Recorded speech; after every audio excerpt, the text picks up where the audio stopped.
seguimos avanzando con temas profundos. Y ahora realmente yo me voy a quitar el sombrero ante usted, licenciado Palmer. Usted es una persona con mucho mérito y gracias. Y hay que reconocerle, porque usted siempre ha vaticinado lo de la guerra de Ucrania y Rusia, y siempre usted ha tenido esa visión, como conoce el área, como conocedor del área, usted siempre ha estado muy pendiente y se ha adelantado siempre a los acontecimientos y nos ha orientado qué es lo que va a suceder y qué es lo que está sucediendo allá en Ucrania. Y ahora veo como que hay un pataleo bien fuerte y veo como que los ucranianos están retrocediendo. Vi en una ciudad allá que ellos la estaban abandonando ya y dejándosela a los rusos. ¿Cómo se llama esa ciudad? Severodonetsk. Severodonetsk. O sea, los países no pueden retener esos nombres. Tú sabes que de allá aquí es muy, es muy difícil retener esos nombres. Pero uno siempre está pendiente de la noticia y nos hemos dado cuenta que no es como se pensaba, que era algo sencillo, donde usted nos decía a nosotros o orientaba al público de que los rusos tenían su forma, una estrategia de pelear, de cansar al enemigo antes de entrar en combate. Y así que se está dando el asunto ahora. Precisamente. Usted recuerda que cuando estalló la guerra, don Rafael, nosotros, este humilde servidor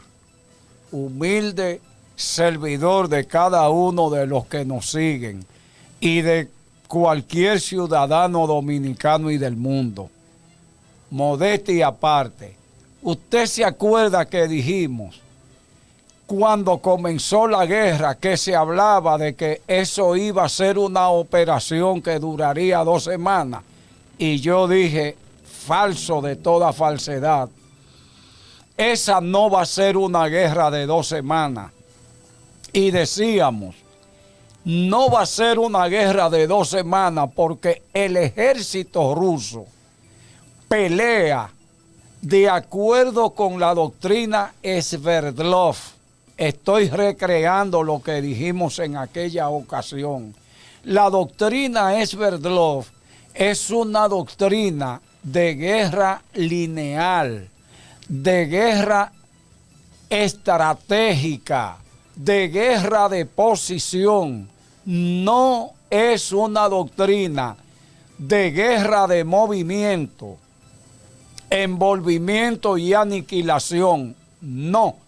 Ese es el estilo de combate del ejército alemán y de otros ejércitos. El estilo de combate del ejército ruso es un estilo de combate estratégico que consiste en obligar, empujar al enemigo a sostener una guerra de posición, es decir, una guerra prolongada, una guerra de consistencia, cansar al enemigo, es decir, agotarle primero, cortarle todas las rutas de abastecimiento al enemigo. Después de cortarle las rutas de abastecimiento al enemigo, entonces rodearlo. Después de rodearlo, someterlo a la escasez de suministro, tanto de alimento, agua, municiones, etcétera. Y una vez el enemigo, bajo esa circunstancia, se ha cansado, se ha agotado, entonces el ejército ruso entra en acción para rematar. Pero antes de rematar, por lo regular, el ejército ruso divide lanzando ataques en diagonales, divide al enemigo, es decir, la bolsa de resistencia, la divide en varias pequeñas bolsas y va eliminando esas pequeñas bolsas una por una. Cuando ya cada una está aislada de las demás, entonces los rusos la van eliminando. En eso consiste la doctrina militar del ejército ruso, que fue formulada por el mariscal Sverdlov. De eso, este humilde servidor sabe algo. Y con respecto a lo que ocurre hoy, obsérvese lo que está ocurriendo hoy día. Obsérvese, el jueves el ejército ucraniano, asediado por la falta de suministro, agotado por tantos días de combate y sin la posibilidad de recibir refuerzo, se dio por vencido. O sea, funcionó el plan Sverdlov. Se dio por vencido producto del agotamiento y abandonó Severodonetsk, que se lo voy a traducir al español. ¿Qué significa eso? Eso significa el Alto Donetsk. El Alto Donetsk. Sí, Severo quiere decir alto. Severodonetsk. Es decir, el Donetsk del norte puede traducirse también.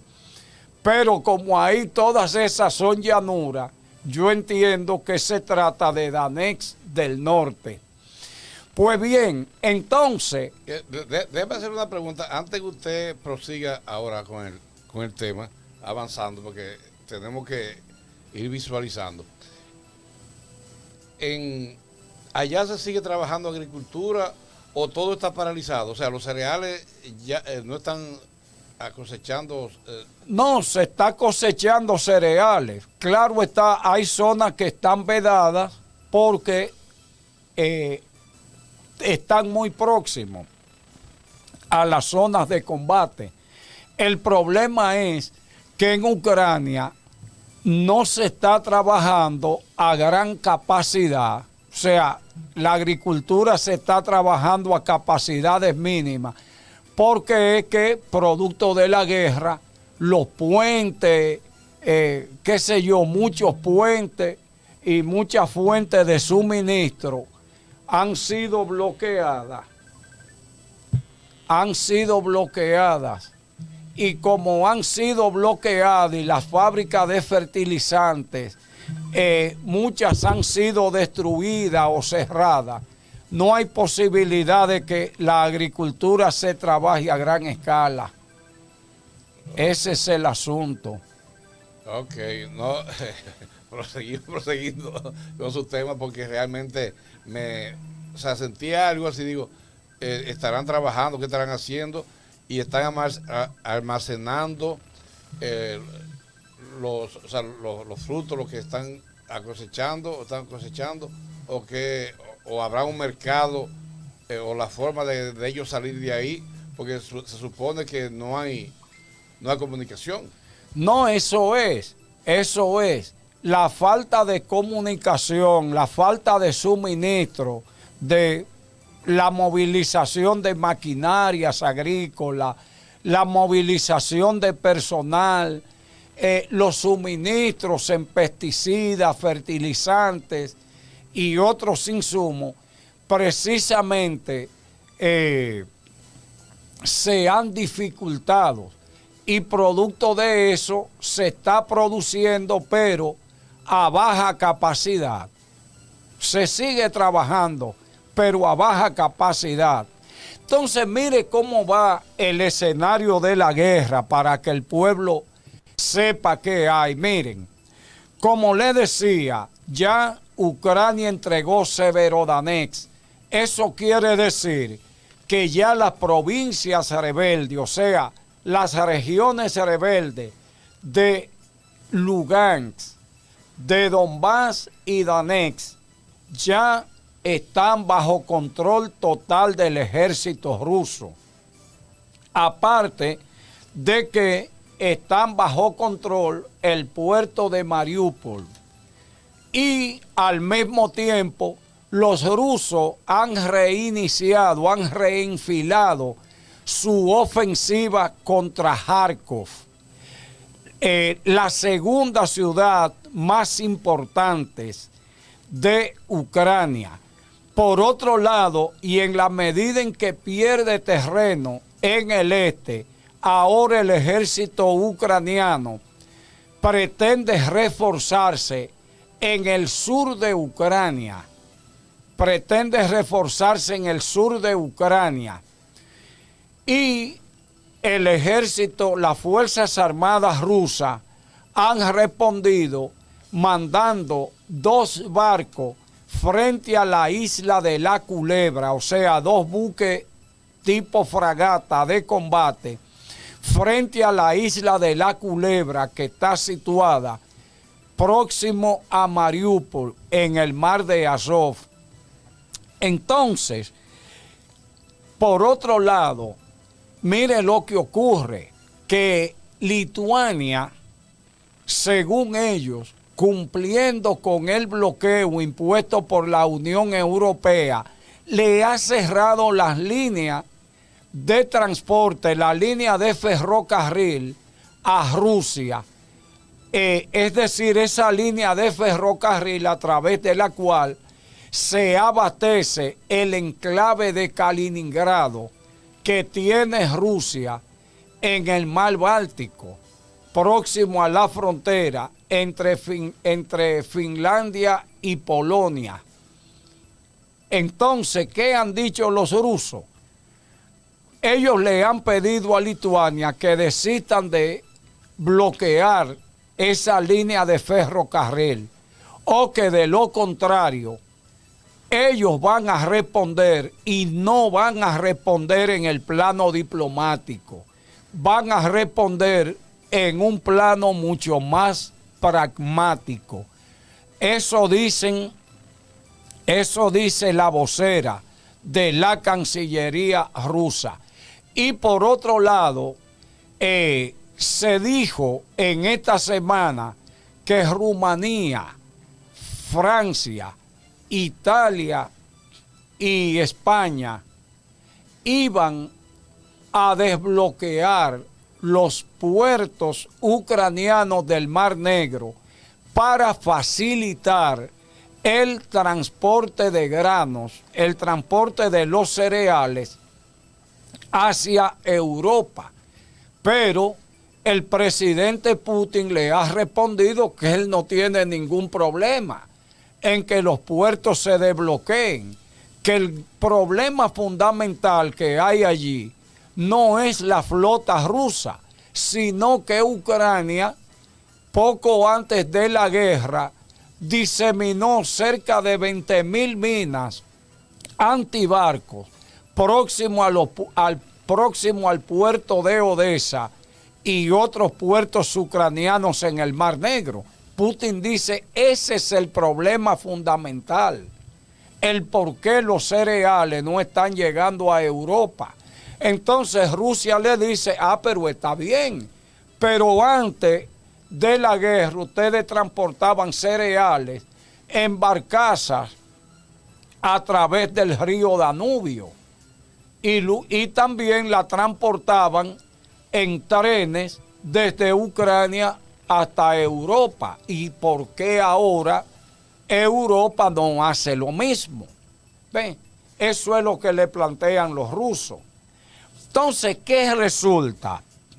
Resulta que ante el anuncio de estos 4 países, Alemania, Rumanía, Italia y Francia, de que van a desbloquear los puertos a cualquier costa, la información, la noticia de anoche, bueno, fueron 2.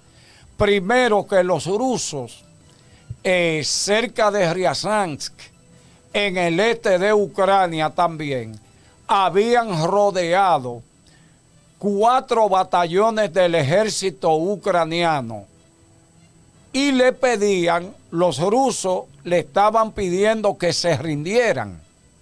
Y parece que los ucranianos han aceptado rendirse y entregarse al ejército ruso. Parece que las cosas van por ahí.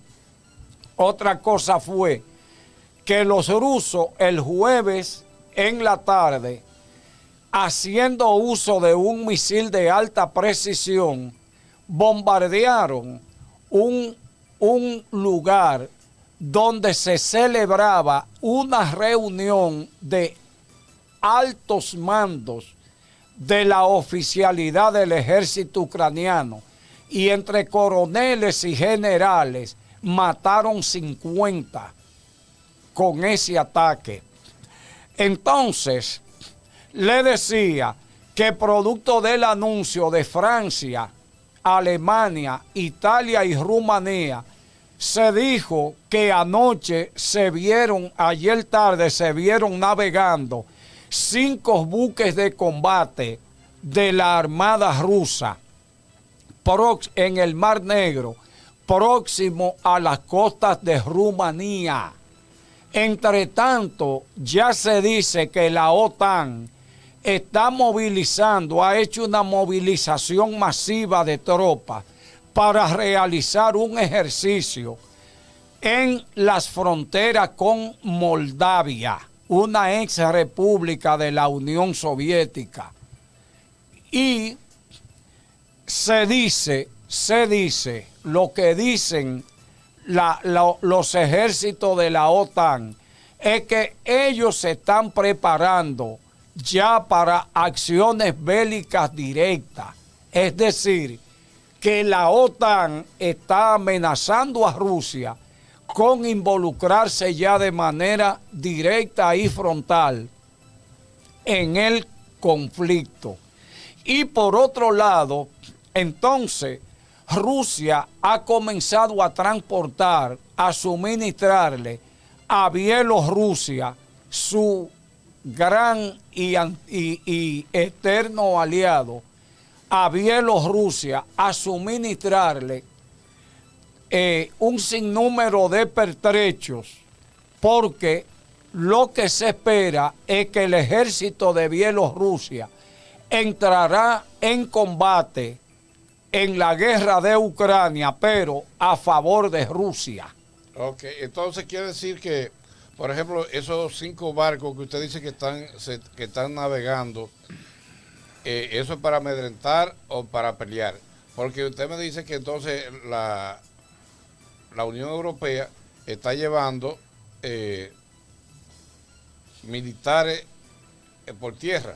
Sí, o sea, la OTAN ha concentrado un gran contingente militar en la frontera con Moldavia, es decir, en el territorio rumano, cerca de la frontera con Moldavia.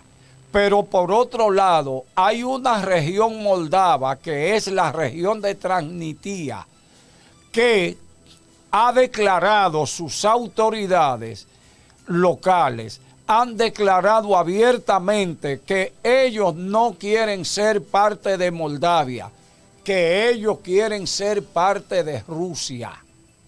Okay. Ellos reclaman su derecho a ser parte de Rusia. Entonces, otra cosa es que ante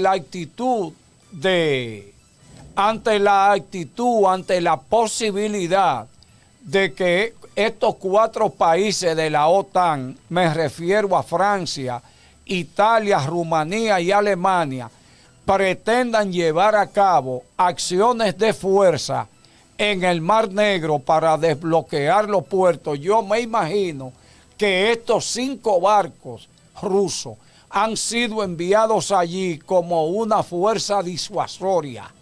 Ahora, le voy a hacer un pequeño análisis, que es lo que yo veo, los resultados de la guerra.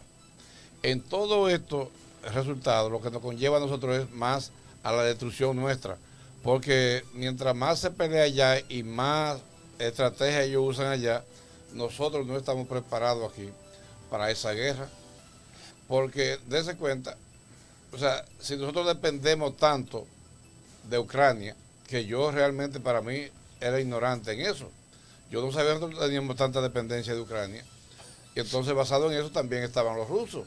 Usted vio aquí lo primero que surgió fue cuando estalló la guerra, los turistas que estaban aquí, Sí. Los rusos y los ucranianos. Sí. Entonces, ahí mismo empiezan a subir los combustibles, empieza la alimentación. O sea, hemos tenido un debacle muy fuerte a través de esta guerra. Entonces, el gobierno no está preparado para enfrentar estos problemas. Situaciones de contingencia como esta. Entonces, mire qué es lo que pasa, don Rafael. El problema es que el mundo ya no es como antes. El mundo es una aldea global. Todos dependemos de todo. O sea, hace 30 o 40 años, cuando yo estuve en Ucrania, que, óigame, yo veía aquello tan lejos y ni me imaginaba de que ver mujeres ucranianas en bikini disfrutando del sol tropical y de las blancas arenas de nuestras playas, de la playa de nuestros mares cálidos. Yo ni me imaginaba, por la mente no me pasaba. Yo iba a Ucrania y le decía a alguien que me preguntaba ¿de dónde eres? Le decía de República Dominicana en el Caribe. Y ellos primero identificaban a Dominica. Oh, sabemos de Dominica, pero Dominicana. Le decía frente a Cuba, en la isla que se comparte con Haití. Haití. No. Haití no, Dominicana. No sabía que ese país existía. Era lo que me decían. Entonces, mire, don Rafael, yo quiero continuar este análisis sobre la guerra diciendo que el mundo es ya una aldea global. Todos dependemos de todo, o sea, así como los ucranianos y las ucranianas necesitan nuestras playas soleadas, cálidamente soleadas, y nuestras arenas blancas, para ellos, qué sé yo, relajarse y botar estrés. Asimismo, don Rafael, parte de ese maíz que compran los mocanos para alimentar los pollos nuestros, parte de ese sorgo, viene de Ucrania, y parte de esa cebada que compra la cervecería o las cervecerías de este país para fabricar su cerveza. Mucha de esa cebada viene de Rusia y viene de Ucrania. Increíble, pero es así. Entonces, ¿qué pasa? Cuando Rusia deja de suministrarle petróleo a Europa por el asunto de las sanciones, mire lo que pasa. A nosotros nos toca directamente, porque entonces el precio del petróleo se dispara y a nosotros un aumento del petróleo nos va a impactar directamente porque no somos productores de petróleo. Deberíamos serlo. El gobierno debería tener una empresa, la Nacional Petrolera Dominicana. Usted ve, para nosotros explotar el petróleo nuestro. Sí, pero dése cuenta, por ejemplo, Estados Unidos, con todas las reservas del mundo, y allá está todavía la gasolina más cara que en todas partes. Sí, pero usted sabe a qué se debe eso. Eso se debe, don Rafael, a que las reservas de Estados Unidos están en proceso de agotamiento. Y por tanto, como ellos son tan grandes consumidores, no pueden apostar a que sus reservas se les agoten. Tienen que comprar petróleo en otras partes del mundo para ellos preservar sus reservas. ¿Ven? Okay. Le voy a hacer una pregunta en el aire, o sea, porque tú sabes que yo soy un poco ignorante en esto. Nosotros en alguna parte del tiempo hemos sido suficientemente capaz de mantenernos con el maíz que aquí, con el maíz que se produce aquí, o en qué tiempo pasamos al mercado a comprar ese cereal fuera del país. La República Dominicana, don Rafael, fue autosuficiente en la producción de maíz hasta los años 70. El problema es que a partir de ahí, en la República Dominicana se masificó la producción de pollo y, claro está, la producción De cerdo. de cerdo. Por tanto, y como fuimos abandonando el campo poco a poco, por ejemplo, San Juan, la gente de San Juan perdió el incentivo, se fue perdiendo el incentivo, el estímulo por la producción agropecuaria, por los bajos niveles de rentabilidad, y entonces se fue abandonando la producción de maíz hasta el punto, o sea, primero, para ir ganando bien estas ideas, el consumo de maíz se disparó con el auge de la producción a nivel de granja. A nivel de granja, o sea, a nivel alimenticio para la granja. O sea, nosotros no estamos en capacidad de abastecer. Exactamente, la demanda de maíz y otros granos que exige la producción de pollo y la producción de cerdo, que ha ido en aumento en la República Dominicana. Porque se le ha cambiado el sistema de vida, o sea, de alimentación a los cerdos, porque antes se le echaba palma, maíz sacochado, toda la cuestión, porque no era tanta producción que había. Porque ahora hay que abastecerse, o sea, abastecer al turismo, que son ¿cuántos millones más? Casi 6 millones de turistas.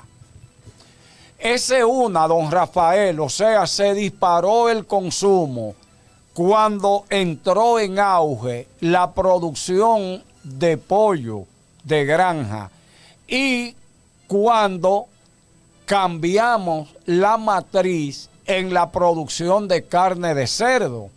Recuérdese que aquí el cerdo criollo que producíamos se alimentaba con afrecho y palma. Con palma, sí.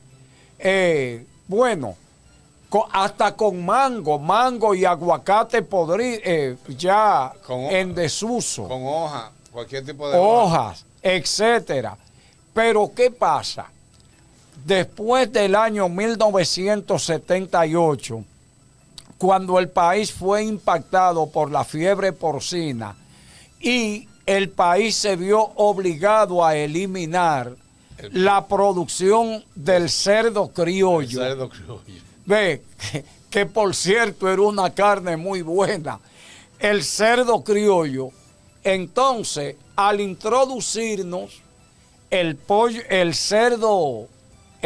cerdo ya genéticamente mejorado, entonces tuvimos que usar otro patrón de alimentación para esos cerdos.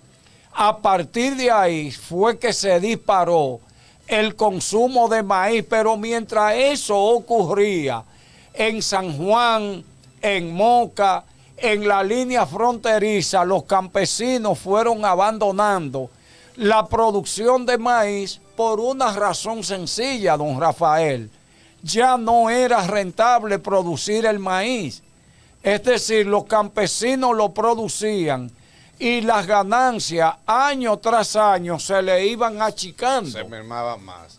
Entonces, ya para ellos fue perdiendo sentido la producción de maíz. Fue ahí donde don Antonio Guzmán quiso ripostar y se trazó como meta incentivar a la producción nacional, ya que según don Antonio Guzmán, el maíz o cualquier rubro agrícola importado podía ser más barato, pero el precio de crear un empleo para darle estabilidad económica a un padre de familia, decía don Antonio, eso no tiene precio. Eso no tiene precio. Entonces, otra pregunta que le voy a hacer a usted, porque usted es una persona bien instruida y tiene... Gracias. No, entonces, tú sabes que yo le he dicho que yo soy ignorante en esto porque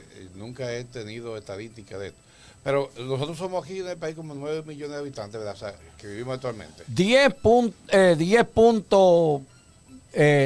millones 300 mil más o menos. ¿Verdad? Entonces, si usted busca esa cantidad por 6 millones de turistas que vienen aquí, y yo creo que el 80% de los turistas, o sea, no de los turistas, sino de la ciudadanía en general, consumen huevos. Sí. Entonces, suponiendo que si un 80% o un 70% se come 2 huevos diarios, ¿cuántos millones de huevos necesitaría nuestro país para poder abastecer el consumo diario? No, tan sencillo, don Rafael. Si nosotros somos 10 millones de habitantes, 10.5, 10 millones y medio, vamos a decir, y traemos 5 millones y medio de turistas, tenemos 16 millones de personas que hay que alimentar. Si nos comiéramos 2 huevos diarios, estaríamos hablando de que tendríamos que buscar 32 millones de huevos diarios solo para abastecer la demanda nacional. Pero hasta donde yo tengo entendido, la producción de huevo diaria de República Dominicana ronda cerca de los 43 millones. O sea que hay una gran parte de los huevos producidos en República Dominicana que se exportan hacia Haití. Qué bueno. Porque, oiga, ese es un dato muy importante. Sí. O sea, entonces, hacía esta pregunta porque usted sabe que las gallinas, el sector apícola, Sí. viene, hay que alimentarlo exactamente con materia prima importada. Sí. Entonces, el consumo y el costo es bien alto. Entonces, por eso es que le quieren reclamar al gobierno lo de la canasta básica que ha subido, pero no se dan cuenta que la gasolina, el petróleo, no lo estamos exportando, lo estamos importando, más la materia prima para producir alimentos Sí. o sea, para el consumo diario. Sí. O sea, entonces el gobierno no estuvo preparado para abastecerse como hacen en otra parte, que entierran y guardan. No, exacto. Esos grandes países tienen sus reservas. Yo, por ejemplo, allá en Rusia visité unos silos enormes que guardan millones de toneladas de cereales para asuntos de contingencia. Y esas reservas se renuevan cada año. Por ejemplo, allá mismo, muy próximo a la región de Danex, en la región del Kubán, es decir, en las llanuras que baña el río Kubán, eso es en la misma frontera entre Ucrania, la región de Danex y el sur de Rusia, en plena estepa, al pie del río Kubán, está la ciudad de Krasnodar. Este humilde servidor tuvo el honor de estudiar en esa ciudad, estudiar y vivir en esa ciudad. Y recuerdo que esa zona es una zona de una producción enorme de granos, de trigo y arroz, básicamente. Ok, entonces ahora no se pierdan, que seguimos con temas profundos. Vamos ahora a una pausa comercial y yo quiero que usted me analice bien lo que está sucediendo ahora, porque he chequeado algo del Banco Mundial, algo que salió ahora recientemente, y quiero que en el segmento que viene usted me analice eso, que está muy importante.